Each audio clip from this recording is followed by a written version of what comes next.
Okay, you too. You, my friend, your name. One Los Angeles tour bus is taking passengers on a different kind of sightseeing.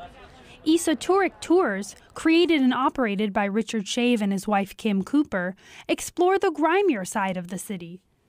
Their tour covers L.A.'s alternative past, its history of literature, film, rock and roll, architecture, and crime.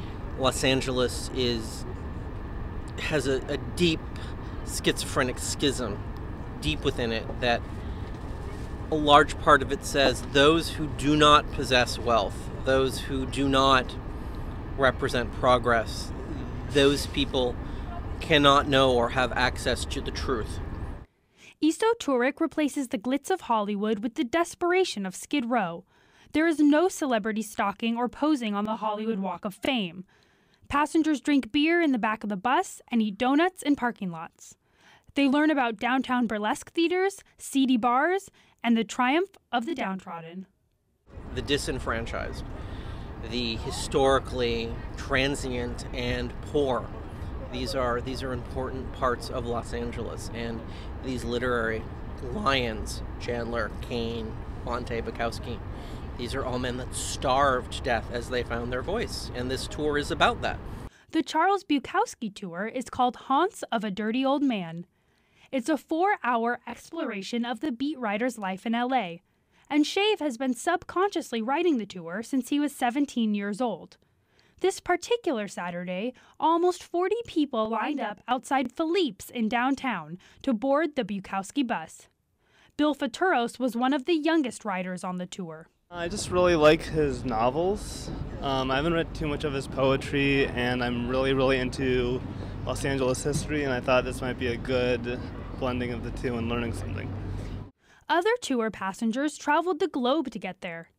Rowena Robertson is a freelance writer from Australia. She recently moved to Los Angeles to work on her own writing and came on the tour to see LA landmarks like Bunker Hill. It was also a good way to sort of introduce myself to downtown generally as well. Sort of, there are so many people that say don't go down there, it's terrifying. And I thought, well, a tour is a good way to ease myself into it. And I haven't found it that scary. This is exactly what Esotouric aims to do. Introduce Angelenos to a side of LA they may have been scared to explore or never even known about in the first place. Part of Charles Bukowski's life that not everyone knows about because it was the part when he was anonymous, when he lived on Bunker Hill, when he worked at the post office. The final stop of the tour was the Royal Palms in MacArthur Park, where Bukowski lived with his girlfriend decades ago. The architecture is historic.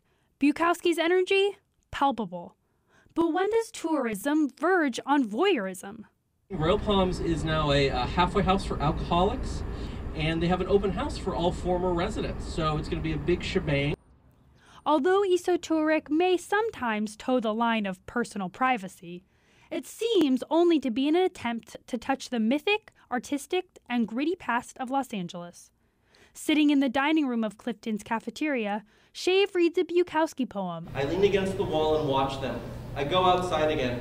I walk down and across from the Herald-Examiner building where my car's parked. Then I get in, then I drive away.